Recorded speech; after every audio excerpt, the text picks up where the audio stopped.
London মিটিংয়ের আগ পর্যন্ত আপনার মনে আছে যে বিএনপির সিনিয়র নেতারা বুদ্ধিজীবীরা ব্যাপকভাবে বলেছে যে প্রফেসর ইউনূস সাহেব দেহত্যাগ করতে পারেন কিন্তু পদত্যাগ উনি করবেন না। যেদিন ইলেকশন হয়েছে এবং ইলেকশনের রেজাল্ট হয়েছে সেদিন থেকেই ভারতের মনোভাব কিছুটা চেঞ্জ হয়েছে। আমার ধারণা যে অন্তর্বর্তীকালীন সরকারকে ভারত সরকার একদমই মেনে নিতে পারে না। তার যে ভরকেন্দ্র আছে ডিপ স্টেট থেকে শুরু করে আন্তর্জাতিক সম্প্রদায়, আমলা, সামরিক, বেসামরিক, গণমাধ্যম, ব্যবসায়ীদের, এর প্রত্যেকটা ভরকেন্দ্রে দেখবেন কেউই জামাত ফ্রেন্ডলি না, কেউই চায় না, যা তারা দেখতে চায় না জামাত ক্ষমতায় আসুক। অতএব জনগণ হচ্ছে ক্ষমতার একটা ভরকেন্দ্র এবং সবচেয়ে ক্ষমতাবিহীন ভরকেন্দ্র, সবচেয়ে দুর্বল ভরকেন্দ্র হচ্ছে ভোটাররা। ভোটারদের বাইরেও আরো পাওয়ারফুল ক্ষমতার ভরকেন্দ্র আছে।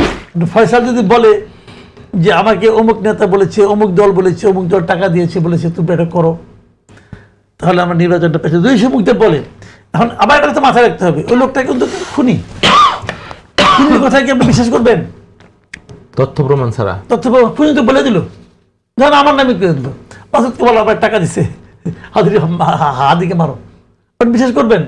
আগে পরে তো আপনি ইন্ডিয়াতেও ছিলেন। আমি তো আবার টাকার বস্তা নিয়ে বিভিন্ন জায়গায় দেখাও গেছে, দেখা গেছে। যদি বলে এখন তার কথা আপনি কতটুকু বিশ্বাস করবেন?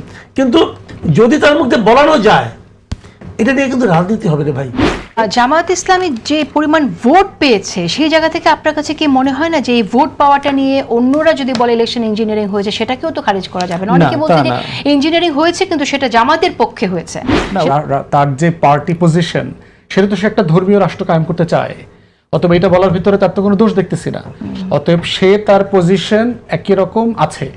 প্রশ্ন হচ্ছে ইলেকশন টাইমে কৌশলগত কারণে সে কতটুকু বলেছে, কতটুকু বলে নাই। হাদি হত্যার অপরাধী যিনি, তাকে যে ধরা হলো যে ব্যক্তি, সেই বিষয়টা নিয়ে যদি একটু কথা বলি প্রথমেই। ব্যারিস্টার আসাদুজ্জামান ফুয়াদ, আপনি কিভাবে দেখছেন? আমরা তো খুব অনেক দাবি শুনেছিলাম নির্বাচনের আগে, এই দাবিটি সামনে এসেছিল যে হাদি হত্যার বিচার না হওয়া পর্যন্ত নির্বাচন হবে না, নির্বাচন হতে দেয়া হবে না, সেই কথাগুলো আমরা শুনেছিলাম। কিন্তু শহীদ ওসমান হাদি হত্যার যে 2 আসামি, তাদেরকে দেশে ফিরিয়ে আনার কাজ চলছে। আমরা স্বরাষ্ট্রমন্ত্রীর কাছ থেকে শুনলাম তাকে গ্রেফতার করা হলো। এটা কিন্তু ইন্টারিমের সময় হয়নি, ঘটনাক্রমে এটা এই নির্বাচিত সরকারই করলো, যে নির্বাচিত সরকার যে নির্বাচনের আগে এরকম দাবি উঠেছিল নির্বাচন হবে না যদি শহীদ ওসমান হাদি হত্যার আসামিকে ধরা না হয়। এখন আপনাকে যদি কেউ বলে, বা যারা এই দাবিটি করেছে তাদেরকে যদি কেউ বলে যে এটা আসলে এই ধরনের দাবি করা হয়েছিল নির্বাচন পেছানোর জন্যই, তাহলে কিভাবে আপনি কি জবাব দেবেন? ধন্যবাদ। নির্বাচন পিছানোর চেষ্টা আসলে কেউ করে নাই। প্রশ্ন হচ্ছে যে নির্বাচন হবে না এই আশঙ্কা বিএনপির কাছ থেকে সবচেয়ে বেশি আসছে। বিএনপি ঘনিষ্ঠ বুদ্ধিজীবী এবং পতিত আওয়ামী লীগের কিছু লোকজন আছে যে যারা ব্যাপক পরিমাণে বলেছে। লন্ডন মিটিংয়ের আগ পর্যন্ত আপনার মনে আছে যে বিএনপির সিনিয়র নেতারা বুদ্ধিজীবীরা ব্যাপকভাবে বলেছে যে প্রফেসর ইউনূস সাহেব দেহত্যাগ করতে পারেন কিন্তু পদত্যাগ উনি করবেন না। ওনার কোনো কিছু দায়িত্ব নেবার পরে ছেড়ে দেবার কোনো ইতিহাস নাই। উনি যে পদে গেছেন, গ্রামীণ ব্যাংকে বয়স পাড়িয়েও উনি দায়িত্ব নিয়েছেন, এ ধরনের অনেক কথা বলেছে। আমি বরাবরই বলেছি যে নির্বাচন অন টাইমে যেভাবে ওয়াদা দেওয়া হয়েছে নির্বাচন হয়ে যাবে। বাকি যেগুলো হচ্ছে যে এগুলো জাস্ট রেটরিক্যাল আর কি, যে এটা হইতে দেওয়া হবে না, ওইটাটা হইতে দেওয়া হবে না। আমার কাছে মনে হয় না যে হাদি হত্যার ব্যাপারে ওইটাকে কেন্দ্র করে কেউ সিরিয়াসলি বলেছে যে নির্বাচন ভণ্ডুল করে দেওয়া হবে, তা না। ইভেন ইনকিলাব মঞ্চুর হাদির পরিবারের পক্ষ থেকে বারবার একই কথা বলা হয়েছে যে বিচারের দাবি তারা প্যারালালি চাচ্ছে, কিন্তু এটাকে কেন্দ্র করে নির্বাচন ভণ্ডুল করে দেওয়া। ছাত্র শিবির থেকে তো এটা বলা হয়েছিল যে হাদি হত্যার বিচার না হওয়া পর্যন্ত কোন নির্বাচন না, স্পষ্ট বলা হয়েছে। ওইটা আমার মনে নাই, বাট আমি ইনকিলাব, মানে হাদিকে রিপ্রেজেন্ট করে কারা, হাদির ফ্যামিলি আর ইনকিলাব মঞ্চ সেন্টার, তারা পরিষ্কার করে বক্তব্য দিয়েছে যে আমাদের বিচারের দাবির সাথে নির্বাচন পিছানোর কোনো দাবি একাকার করা যাবে না, এটা আলাদা একটা ব্যাপার আর কি। এবং আমাদের কাছে কখনো মনে হয় নাই, আমরা যারা হাদি হত্যার বিচার বারবার চেয়েছি, এখনো চাই, সেটার সাথে নির্বাচনের আদৌ কোনো সম্পর্ক আছে। এটা দুটো প্যারালাল ঘটনা আর কি। ভারতে গ্রেফতারের বিষয় যেটা মনে হয়েছে, আমার ধারণা আপনার মনে থাকার কথা, ডিসেম্বর মাসে কিন্তু এরকম একটা নিউজ আসছিল যে মেঘালয়ে এই 2 জনকে গ্রেফতার করা হয়েছে, এরকম একটা খবর কিন্তু এসছিল। পরবর্তীতে এইটা নিয়ে আমাদের প্রশাসন অথবা ইন্ডিয়ার পক্ষ থেকে কোনো কিছু কনফার্ম করা হয়নি। আমার ধারণা তাদেরকে আরও আগে গ্রেফতার করা হয়েছে, তাদেরকে গ্রেফতার করে পুলিশ হেফাজতে রাখা হয়েছে। কিন্তু যেহেতু ভারত সরকারের সাথে ইন্টারিমের সম্পর্ক ভালো ছিল না এবং তারা সম্পর্কটাকে স্বাভাবিক করে নাই, তারা এই জায়গাতে কোঅপারেট করে নাই। না করার ফলশ্রুতিতে এটা নির্বাচিত সরকারের পরে এসে এই হ্যান্ডওভারটা করা হচ্ছে আর কি। সেজন্য দেখবেন যে আপনি গ্রেফতার সংক্রান্ত কোনো ছবি নাই, একটা ফেক ছবি আসছে যেটা দেখলাম, আমাকে একজন দুজন বললো এটা এআই জেনারেটেড ছবি, জেনুইন কোনো ছবি নাই, পুলিশ অপারেশন করছে অথবা ওই রিলেটেড ওই অঞ্চলের কোনো ছবি ভিডিও আমার চোখে পড়ে নাই আর কি। তো সেই জন্য আমি বোধ করছি যে গ্রেফতার আগে হয়েছে, হ্যান্ডওভারটা এখন হচ্ছে, এবং এইটার মাধ্যমে অনেকগুলো মেসেজ আসছে এবং কন্ট্রাডিক্টরি মেসেজ। একটা হচ্ছে আগের সরকারের সাথে ভারতের সম্পর্ক এবং বর্তমান সরকারের সাথে ভারতের সম্পর্ক। ভারত ইতিমধ্যে বলেছে যে কিন্তু আমরা যদি বলি যে পররাষ্ট্র নীতি জায়গা থেকে সেই তখনও যিনি পররাষ্ট্র দেখছিলেন ডক্টর খলিলুর রহমান, তিনি দিল্লিতে বৈঠকও করেছিলেন, সেই একই ব্যক্তি এখন এখানে পররাষ্ট্র দেখছিলেন, ন্যাশনাল সিকিউরিটি অ্যাডভাইজার ছিলেন। কিন্তু পররাষ্ট্র বিষয়ে তিনি বৈঠক করেছেন, পররাষ্ট্র অনেক বিষয়ে ইনভলভ হয়েছেন, তিনি ইভেন ভারতে গিয়ে বৈঠক করেছেন। রাষ্ট্রের কোন ইস্যুতে, যেমন রোহিঙ্গা ইস্যুতে দেখবেন যিনি সার্ভিস প্রোভাইড করেন, স্বাস্থ্য ডিপার্টমেন্টও দেখবেন রোহিঙ্গার সাথে ইনভলভ। কেন? কারণ ওখানে ক্যাম্পে হেলথ সার্ভিস প্রোভাইড করতে হয়। ইনভলভ হওয়া এক জিনিস, আর একটা হচ্ছে মিনিস্টেরিয়াল রেসপন্সিবিলিটি। এটা আপনি বলছেন ঠিক আছে, কিন্তু আমরা জানি যে সরকারের ভেতরে কখনো কখনো পজিশন, তাকে যে টাইটেলটা দেওয়া হয় তার বাইরেও অন্যরা যারা সংশ্লিষ্ট থাকেন তারা অনেক গুরুত্বপূর্ণ কাজ করে থাকেন। তেমনটি ডক্টর খলিলুর রহমানের সম্পর্কে আমরা শুনেছিলাম যে উপদেষ্টা যিনি ছিলেন তার চেয়েও গুরুত্বপূর্ণ কাজ তিনি করেছিলেন যখন তিনি ইন্টারিমে ছিলেন, সেটা ভারতের সাথে আলোচনা বা যুক্তরাষ্ট্রের সাথে বৈঠকগুলো করা এবং চুক্তি করা, সেই জায়গায় তিনি ইনভলভ ছিলেন বলে আমরা এরকমটা শুনি এবং জানি। তো সেই জায়গা থেকে আসলে ভারত সরকার তাহলে ইন্টারিমকে কেন হেল্প করলো না বলে আপনার মনে হয়, এখন কেন হেল্প করছে? করছে, ইন্টারিমের সাথে সম্পর্ক বরাবরই ভালো ছিল না, কারণ ভারতের দালাল তাবেদার একটা সরকারকে উচ্ছেদ করে যারা ক্ষমতা নিয়েছে তাদের সাথে তো ভারতের সম্পর্ক ভালো থাকবে না। ভারত কেন এতদিন ধরে 1.5 বছর ধরে ভিসা সার্ভিস নর্মাল করছে না? বাংলাদেশ কি খুব সিকিউরিটি থ্রেটের মধ্যে পড়ে গেছে? এখান থেকে হাজার হাজার সন্ত্রাসী যাবে? ব্যাপারটা এরকম? যারা পালানোর তারা কি এত কিছুর মধ্যে অবৈধভাবে পালায়া যায় নাই? ভারতে গেছে তো হাজার হাজার আওয়ামী লীগের নেতা কর্মীরা পালিয়ে চলে গেছে না? তো সেরকম একটা জায়গাতে নরমালাইজ করে নাই। একটু যদি অ্যাড করি, সেটা হচ্ছে আপনি বলছেন যে ভারতকে উচ্ছেদ করে যে সরকার বসেছে, এই সরকার তো ভারতকে উচ্ছেদ করে না। ইভেন ডক্টর মোহাম্মদ ইউনূস তিনি তো ফ্রন্ট লাইনে ছিলেন না, তিনি নিপীড়িত ছিলেন, কিন্তু উচ্ছেদ যারা করেছে তাদের মধ্যে আপনারা আছেন, বিএনপি আছে এবং এনসিপি নেতারা আছে, তারা উচ্ছেদ করেছে। তো ইন্টারিমের সাথে, সেলফ ইন্টারিমের সাথে খারাপ সম্পর্ক কেন হবে? তাহলে তো আপনার বিএনপির সাথেও খারাপ হওয়ার কথা। না, ন্যাচারালি হবে, কারণ হচ্ছে ইমিডিয়েটলি ভারত প্রশ্নে বাংলাদেশের পক্ষে এত শক্তভাবে দাঁড়িয়েছে, এটা তো অন্য কোনো সরকার শহীদ জিয়ার পরে দাঁড়ায় নাই। আমাদের সভারেন্টির কোশ্চেনে, আমাদের ইন্ডিপেন্ডেন্সের প্রশ্নে, আমাদের বর্ডার কিলিংয়ের প্রশ্নে, আমাদের ফেলানি হত্যার বিচারের প্রশ্নে, আমাদের এই যে পিলখানা হত্যাকাণ্ডের ব্যাপারে যে কমিশন করা হয়েছে, এরকম প্রত্যেকটা প্রশ্নে যে ভারতের ইনভলভমেন্ট ছিল, যে এক্সপোজারটা হয়েছে, এগুলো ভারত তো কোনোভাবে ভালোভাবে নেয় নাই। আপনার কি মনে হয় যে ইন্টারিমের যে পজিশনগুলো ছিল যেটা ভালোভাবে নেবে বলে মনে হয় নাই, সেটা এমন কোনো পরিবর্তন হয়েছে যে এখন ভারত ভালোভাবে নিচ্ছে? এরকম না, ভারত হচ্ছে সার্টেনলি তো তারা বোধ করছে যে বিএনপি সরকারের দ্বারা তাদের ন্যাশনাল ইন্টারেস্ট বেটার সার্ভ হবে, এটা তারা বোধ করছে, এবং এই ইঙ্গিত তারা এর আগে বারবার দিয়েছে। নির্বাচিত সরকার আসলে আমরা সম্পর্ক স্বাভাবিক করব, এর আগে কিন্তু আর কথাটা বলে নাই বারবার। তো সেই জন্য হচ্ছে যে ভারত এইটা দিয়ে একটা গুডউইল জেস্চারে শুরু করছে। তারা বোধ করার চেষ্টা করতেছে যে আমরা এই সরকারের সাথে অ্যাক্টিভলি কাজ করব। ইন্ডিয়ান হাই কমিশনারের যে ইফতার মাহফিল ছিল, সেখানে দেখলাম প্রায় 12 থেকে 15 জন ক্যাবিনেট মিনিস্টার এবং প্রতিমন্ত্রী মর্যাদার লোকজন, এমপি গেছেন সরকার দলের। তো এই সম্পর্ক ন্যাচারালাইজেশন করবার যে প্রসেস, সেটার অংশ হিসেবে আমরা দেখতে পাচ্ছি তারা প্রমাণ রাখছে এবং ইতিমধ্যে বলেছে তারা ভিসা নর্মালাইজ করবে। এখন একই সাথে প্রশ্ন হচ্ছে যে ওসমান হাদির হত্যাকারীদেরকে যদি ফেরত দেওয়া হয় এবং ভারত যদি এটা ন্যায্য মনে করে, তাহলে 1400 শহীদের এই গণহত্যার সাথে জড়িত যে সকল আওয়ামী লীগের নেতারা, যাদের ব্যাপারে ওয়ারেন্ট ইস্যু করা হয়েছে, ইন্টারপোলের নোটিশ দেওয়া হয়েছে, তাদেরকে কেন ফেরত দিচ্ছে না? তাহলে ভারত যদি বাংলাদেশের সাথে সম্পর্কের ব্যাপারে আন্তরিক হয়, তাহলে সবগুলো হত্যাকারী কিন্তু ফেরত দিতে হবে। তাহলে একটা কেন, বাকিগুলা না কেন? তো এই প্রশ্নের জবাব হচ্ছে আমাদের যেমন আছে, ভারতকে প্রমাণ করতে হবে যে আসলে তারা সম্পর্কের ব্যাপারে আন্তরিক। আমি আসবো আপনার কাছে, এর আগে আমি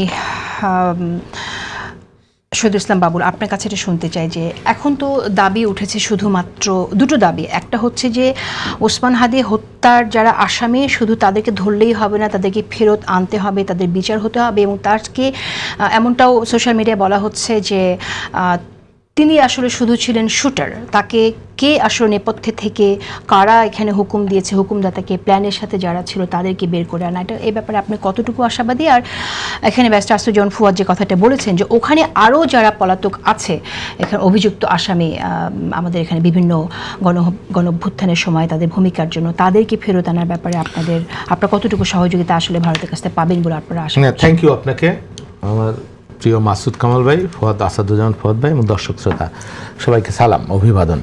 ধরেন হাদি হত্যাটা একটা টক অফ দ্য কান্ট্রি দীর্ঘদিন ছিল আমাদের এখানে, একটা গুরুত্বপূর্ণ ইস্যু হয়ে গেল, কারণ হাদি ধরেন 5ই আগস্ট এবং তৎপরবর্তী সময়ে আমাদের জাতীয় চরিত্রের একটা গুরুত্বপূর্ণ অংশ হয়ে উঠছিল, অধিকার আদায়ের সংগ্রামের একটা মূর্ত প্রতীক। তো হাদির হত্যাকাণ্ড স্বাভাবিকভাবেই সকলকেই নাড়া দিয়েছিল, কিছু আওয়ামী লীগের বাদে সমস্ত শ্রেণী পেশার মানুষ, সমস্ত মানুষ এই হত্যাকাণ্ড, হত্যাকারীকে গ্রেপ্তার এবং বিচার নিয়ে তুমুল একটা দাবি তুলেছিল এবং এখনও আছে সেটা। তো আমরা খবরে দেখলাম যে ভারতে সে গ্রেপ্তার হয়েছে, সে তার এক সহযোগী গ্রেপ্তার হয়েছে, এটা আশাব্যঞ্জক একটা ব্যাপার। প্রথমত যে গ্রেপ্তার হলো শেষে, যেটা আমাদের সকলের প্রাণের দাবি, কিন্তু দুর্ভাগ্যজনক আমরা যারা মানে হাদি হত্যার বিচার চেয়েছি তাদের আসলে আনন্দ করবার কথা, উৎফুল্ল হবার কথা যে একটা প্রাথমিক বিজয় হয়েছে। তারপরে আপনি এর সাথে পেছনে কারা আছে, ষড়যন্ত্র কারা করেছে, তাকে কে অ্যাসাইনমেন্ট দিয়েছে, সেটাও আমরা দাবি করব, সেই বিচারও আমাদের হবে। কিন্তু প্রাথমিকভাবে যদি এটা হয়ে থাকে, গ্রেপ্তার হয়েছে, যতটুকু জেনেছি বা শুনেছি বা বুঝেছি যে ওখানে গ্রেপ্তার হয়েছে, এটা একটা আমাদের জন্য একটা আনন্দের খবর। কিন্তু দুর্ভাগ্যজনক আমরা এটাকে আনন্দ হিসেবে না নিয়ে এর পিছনে আবার অর্থ খুঁজতে যায় নানান ধরনের। তো এই থেকে বোঝা যায় যে হাদি হত্যার, আপনি যে প্রশ্ন করেছিলেন যে হত্যাকাণ্ডকে কেন্দ্র করে নির্বাচন বানচালের একটা প্রক্রিয়া, আমরা অনেকের বক্তব্য শুনেছি। হ্যাঁ, হাদির পরিবার বলেনি, তার বোনেরা বলেনি, কিন্তু এই হাদির হত্যাকে পুঁজি করে কেউ কেউ এটাকে গুটি হিসেবে ব্যবহার করে নির্বাচন বানচালের। এবং এই যে এইসব পাটোয়ারি, নাসিরুদ্দিন পাটোয়ারি কিসের নির্বাচন, শুধু এটা না, অনেকবার বলেছে ফেব্রুয়ারিতে নির্বাচন হবে না, হতে দেওয়া হবে না, এই বিচার না হওয়া পর্যন্ত। হাদি এটা সেটা নানান ধরনের বক্তব্য, বিভ্রান্তি দিয়ে মানুষের মধ্যে একটা বিভ্রান্তি তৈরি করেছিল। যাই হোক, আলহামদুলিল্লাহ শেষ পর্যন্ত কেয়ারটেকার গভর্নমেন্ট বলেন বা যারা গণতন্ত্রকামী শক্তি, সকলের ঐকান্তিক প্রচেষ্টার মধ্য দিয়ে একটা নির্বাচন হয়ে গেছে। তো এই হাদিকে যে গ্রেপ্তার করা হলো, তাকে দেশে আনা, কি চুক্তি আছে সেই চুক্তির বদলে বা নতুন চুক্তি যদি করতে হয়, তাকে দেশে এনে এর মূল উদ্ঘাটন করা এখন আমাদের দায়িত্ব। প্রাথমিকভাবে গ্রেপ্তার করা হয়েছে, ওইখানে সে পালিয়ে গেছিল এবং এটা নিয়ে এমনও বিভ্রান্তি ছড়ানো হয়েছে, হাদি দুবাইতে ও নিজেও বিভ্রান্তি ছড়াইছে, আমাদেরও কেউ এই ধরনের বিভ্রান্তি তৈরি করছে, দুবাই আছে, কই আছে, না আছে, এই যে নানান ধরনের বিভ্রান্তি। এবং এমন সব কথা বলা হয়েছে, কেউ কেউ তো বলছে সে এই ক্যান্টনমেন্টের এমন একটা জায়গায় আছে, সুনির্দিষ্টভাবে বলে দিছে এই জায়গায় আছে, এমন ভাবে আছে, এই নানান ধরনের মানে কি বলবে বিভ্রান্তি, বিভেদ এইসব তৈরি হয়েছে। তো যাক, সে গ্রেপ্তার হয়েছে, এখন আমাদের কাজ হলো তাকে দেশে ফেরত আনার। সাথে সাথে অন্য অপরাধী যারাই আছে প্রত্যেকেই একটা বন্দি বিনিময় চুক্তি যেটা আছে বা সেটা যদি নতুন করে যেটা তৈরি করার বলছেন যে প্রয়োজন এটা আছে, তিনি যে ধারণাটা পোষণ করছেন যে হাদিকে আসলে আগেই গ্রেফতার করেছিল কিন্তু হ্যান্ড ওভার করা হচ্ছে, মানে হাদির হত্যাকারী, সরি হাদি হত্যা আসামি। এই বিষয়ে আমি কোনো স্পেকুলেশন জানি না, আমার কাছে কোনো তথ্য নাই, প্রমাণ নাই।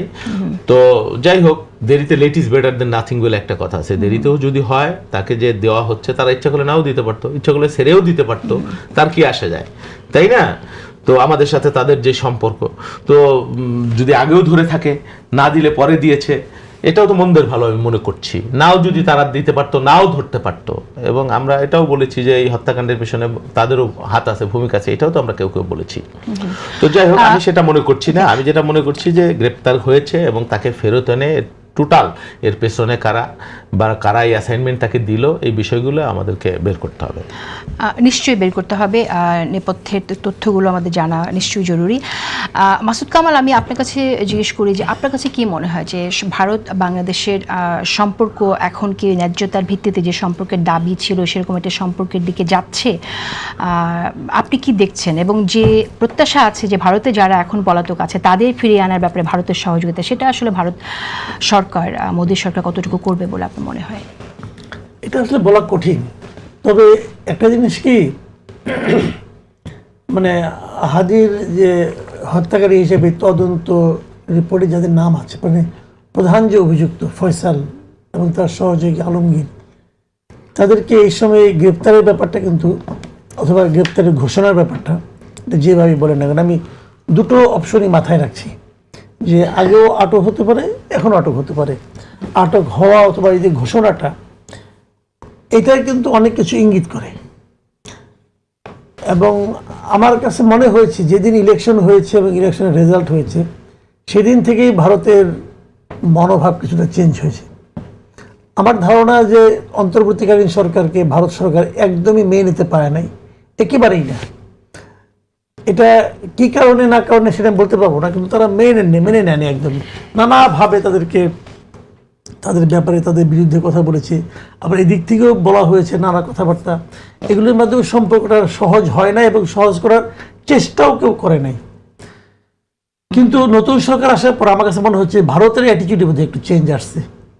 এখন আমাদের দিক থেকে আমাদের সরকারের ভূমিকা কি হবে, তারা কিভাবে এই মানে চেঞ্জিং অ্যাটিটিউডকে হ্যান্ডেল করবে, এটা এখন আমি বলতে পারছি না। এটা হয়তো কদিন পরে আমরা ধীরে ধীরে বুঝতে পারবো।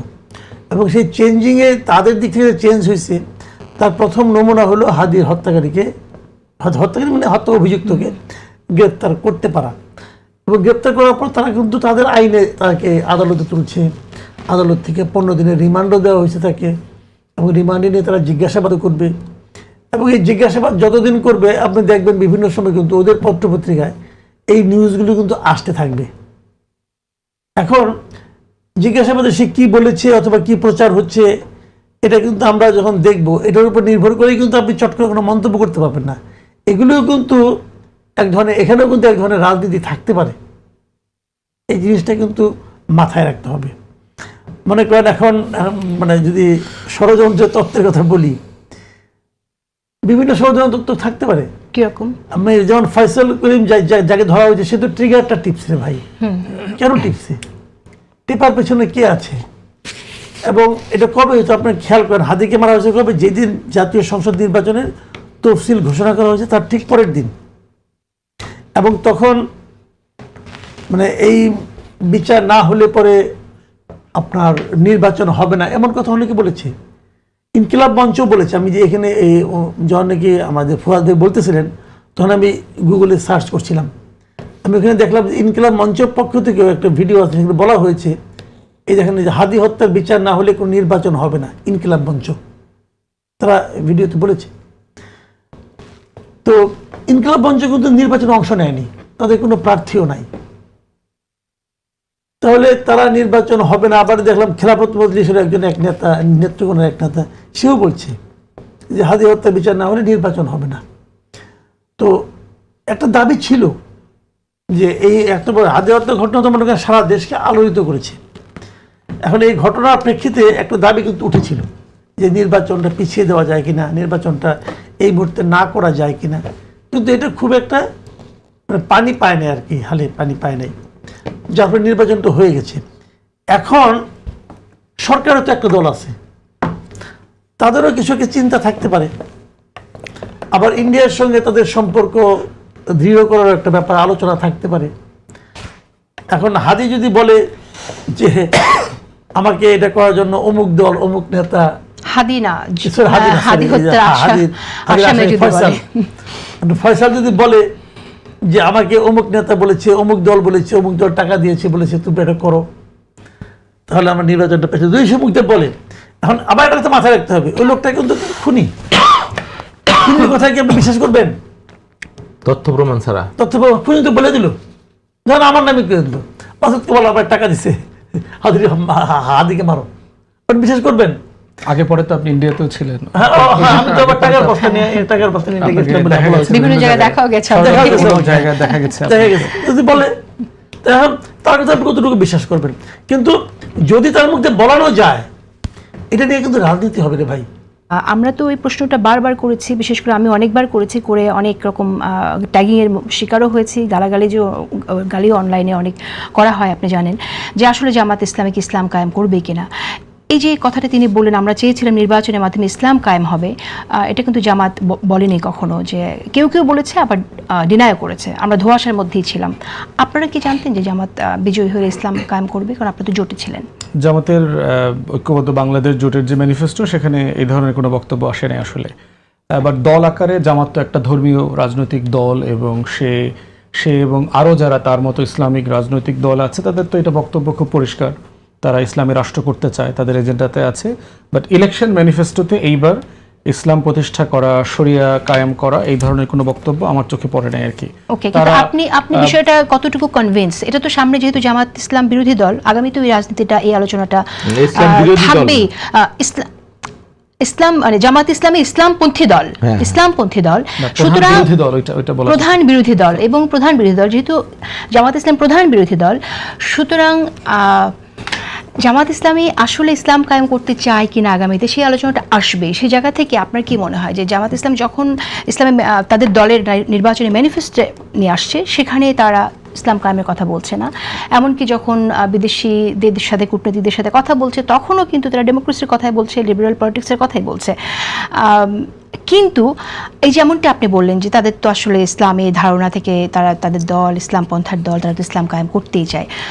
আপনি কি মনে করেন যে ব্যাপারটাকে আপনি কনভিন্স যে তারা যে দ্বিমুখী একটা চরিত্র তাদের আমরা দেখতে পাই, যেটা স্পষ্ট না, এটাকে আপনি কনভিন্স কিনা? দেখেন, এই বিষয়ে প্রশ্ন করার জন্য আসলে তাদের প্রতিনিধি দরকার। না, আপনি কনভিন্স কিনা? আপনি যেহেতু আপনারা জোটে গেছেন সেই জায়গা থেকে আমাদের জোট একদম ইলেকটোরাল, একদম সিম্পলি ইলেকশন, সিম্পলি আমরা সবাই এক বাক্সে নির্বাচন করেছি, এর বাইরে কোনো পলিটিক্যাল কিন্তু ইস্যুতে। আমি যদি আপনাকে একদম ধরেন একজন রাজনীতিবিদ হিসেবেও তাদের সাথে একসাথে যতটুকুই পথ চলেন না কেন, সেটুকুর জন্য তাদের একটা জায়গা, এটা মৌলিক একটা জায়গা, সে জায়গায় আপনারা যতটুকু মানে ভাবে জানা দরকার, সেটা আপনি কনভিন্স কিনা? একটা বিষয় হলো, তারা তো পাবলিকলি কখনো বলে নাই যে আমরা ইসলামী রাষ্ট্র প্রতিষ্ঠার প্রকল্প থেকে বললো তো সরে আসছি, আমরা ইসলাম কায়েম করতাম, করা হলো ইঞ্জিনিয়ারিং কায়েম, এটা তো বলা পাবলিক। সেটা তো সে ক্ষমতায় গেলে করতো কিনা অথবা করতে পারতো কিনা সেটা অন্য আলোচনা। প্রশ্ন হচ্ছে তার তো আসলে তার যে পার্টি পজিশন, সেটা তো সে একটা ধর্মীয় রাষ্ট্র কায়েম করতে চায়, অতএব এটা বলার ভিতরে তার তো কোনো দোষ দেখতেছি না। অতএব সে তার পজিশন একই রকম আছে। প্রশ্ন হচ্ছে ইলেকশন টাইমে কৌশলগত কারণে সে কতটুকু বলেছে, কতটুকু বলে নাই। আমরা ইলেকশন রিলেশনশিপের মধ্যে দেখেছি ইসলামী রাষ্ট্র কায়েম করার কোনো আলোচনা এখানে টেবিলে আসে নাই। সিম্পলি আসছে আসন, ভোট, ভাগাভাগি, কে কোথায় কাকে হেল্প করবে, সাপোর্ট করবে, এই আলোচনার বাইরে আইডিওলজিক্যাল রাজনৈতিক আলোচনাটা আসলে এই সময়টাতে আসে নাই, আসার সুযোগও ছিল না। বাট আমার মনে হয় অফকোর্স এই প্রশ্ন তাদেরকে ফেস করতে হবে, তাদেরকে এটা জবাব দিতে হবে যে তারা আসলে কি ধরনের রাষ্ট্র চায়, এবং সেই রাষ্ট্র চাওয়ার প্রশ্নে কি তারা পিছনে ফিরে আসছে কিনা অথবা তারা পরিবর্তন করেছে কিনা। করে না থাকলে তাদের বক্তব্যের ভিতরে কনসিস্টেন্সি নাই কেন। তো সেই জায়গাটার প্রশ্ন তাদের লিডারশিপকে তাদেরকে পরিষ্কার করতে হবে। রাইট। এখন এই যে প্রশ্নটা আসছে যে ইঞ্জিনিয়ারিং করা হলো এবং জামাত থেকে বলা হচ্ছে আমরা 203 দল, আরেকজন নেতা বলেছেন 203টি দলে বিজয়ী হয়ে আমরা ক্ষমতায় যেতাম, কিন্তু ইঞ্জিনিয়ারিং করে হারিয়ে দেওয়া হয়েছে। আপনার মন্তব্য শুনি, কারণ এটা তো একটা গুরুতর অভিযোগ। ডক্টর ইউনূসের সময় যে ইলেকশনটা হলো সেটাকে বলা হচ্ছে যে টোটালি ইলেকশন ইঞ্জিনিয়ার করে করা হয়েছে। আমার অভিজ্ঞতা হচ্ছে যে ইলেকশনে বিএনপি ক্ষমতায় আসতো, এটা আমার অবজারভেশন আর কি, বাট এই মার্জিনে ক্ষমতা আসার কথা না। আমরা তৃণমূলের যে বাস্তবতা দেখেছি তাতে হয়তো ধরেন একটা স্লিম মেজরিটিতে বিএনপি ক্ষমতায় আসতো, 160-70। বাকি যেই আসনগুলোতে আমরা দেখলাম যে 5 থেকে 10,000 ভোটের ডিফারেন্স হয়েছে, সেখানে প্রচুর ইররেগুলারিটিস আছে। যেমন আমারটাতেই আমি প্রচুর ইররেগুলারিটিস পেয়েছি, এবং ধরেন আমার গণভোটের সংখ্যা এবং ব্যালটের মানে এমপি ব্যালটের সংখ্যায় তারতম্য আছে। তারপরে হচ্ছে জাল ভোট, সেন্টার টাকানো, প্রিজাইডিং অফিসারকে পিস্তল ধরে ভয় দেখানো, এজেন্ট বের করে দেওয়া, প্রশাসন সেন্টার ছেড়ে দিয়েছে আপনার বিভিন্ন জায়গায়। যদিও যৌথ বাহিনীর একটা অংশ প্রচণ্ড রকম পেশাদারিত্বের সাথে কাজ করেছে, তারা প্রফেশনালি সার্ভ করবার চেষ্টা করেছে, বাট প্রশাসন একটা অংশ বায়াসড হয়ে গেছে। এই ঘটনাগুলো ঘটেছে। দুর্গম অঞ্চলগুলোতে সেন্টারে অন্য বিরোধী দলের লোকজন ছিল না, থাকতে দেওয়া হয় নাই, এই ঘটনাগুলো ঘটেছে। এবং এখানে বাবুল ভাই যেহেতু নির্বাচন করা মানুষ, উনি এটা বুঝবেন, 5-7টা সেন্টারে যদি কোনো প্রার্থী বড় ব্যবধানে হেরে যায়, সে 70-80টা সেন্টারে জিতলেও ওই ব্যবধান আর গুটাইতে পারবে না। অতএব এই ধরনের ইররেগুলারিটিজের খবর বিভিন্ন জায়গা থেকে আমরা পাচ্ছি, কিন্তু মানে বিএনপি ক্ষমতায় আসতো না এটার সাথে আমি একমত না। আমি মনে করি যে বিএনপি স্লিম মেজরিটি হলেও 170-80 সিটে বিএনপি ক্ষমতায় চলে আসতো, বাট বাকি 40-50টা আসনে হয়তো কোনো না কোনো ফর্মে ইররেগুলারিটিজ হয়েছে। কিন্তু জামাত ইসলামী যে পরিমাণ ভোট পেয়েছে সেই জায়গা থেকে আপনার কাছে কি মনে হয় না যে এই ভোট পাওয়াটা নিয়ে অন্যরা যদি বলে ইলেকশন ইঞ্জিনিয়ারিং হয়েছে, সেটাকেও তো খারিজ করা যাবে না? অনেকে বলছে যে ইঞ্জিনিয়ারিং হয়েছে কিন্তু সেটা জামাতের পক্ষে হয়েছে, না, ওটা প্র্যাকটিক্যাল না। এই কারণ হচ্ছে যে ক্ষমতার যে ভরকেন্দ্র আছে, ডিপ স্টেট থেকে শুরু করে আন্তর্জাতিক সম্প্রদায়, আমলা, সামরিক, বেসামরিক, গণমাধ্যম, ব্যবসায়ীদের, এর প্রত্যেকটা ভর কেন্দ্রে দেখবেন কেউই জামাত ফ্রেন্ডলি না, কেউই চায় না, যা তারা দেখতে চায় না জামাত ক্ষমতায় আসুক। অতএব জনগণ হচ্ছে ক্ষমতার একটা ভর কেন্দ্র এবং সবচেয়ে ক্ষমতাবিহীন ভর কেন্দ্র, সবচেয়ে দুর্বল ভর কেন্দ্র হচ্ছে ভোটাররা। ভোটারদের বাইরেও আরো পাওয়ারফুল ক্ষমতার ভর কেন্দ্র আছে। অতএব আমি শুধু মনে মনে চাইলাম, জরিপে দেখলাম 200-র উপরে সিট আমার টেবিলে চলে আসতেছে, ল্যান্ডস্লাইড নিয়ে চলে আসবো, এইটা আমার কাছে বাস্তবিক না। এখন প্রশ্ন হচ্ছে এই 40% অথবা জামাত ধরেন 33% ভোট পাইছে, এটা কি জামাতের ভোট? আমি মনে করি না। জামাতের ভোট খুব বেশি বাড়ে নাই। যেটা হয়েছে একটা এন্টি বিএনপি সেন্টিমেন্ট তো ভোটের মাঠে কাজ করেছে। কারণ গত 16-17 মাসে বিএনপির নেতা কর্মীদের আচার আচরণ, আমলনামা, চুরি, চাঁদাবাজি, ছিনতাই, সন্ত্রাস, এগুলো তো ভিজিবল হয়েছে।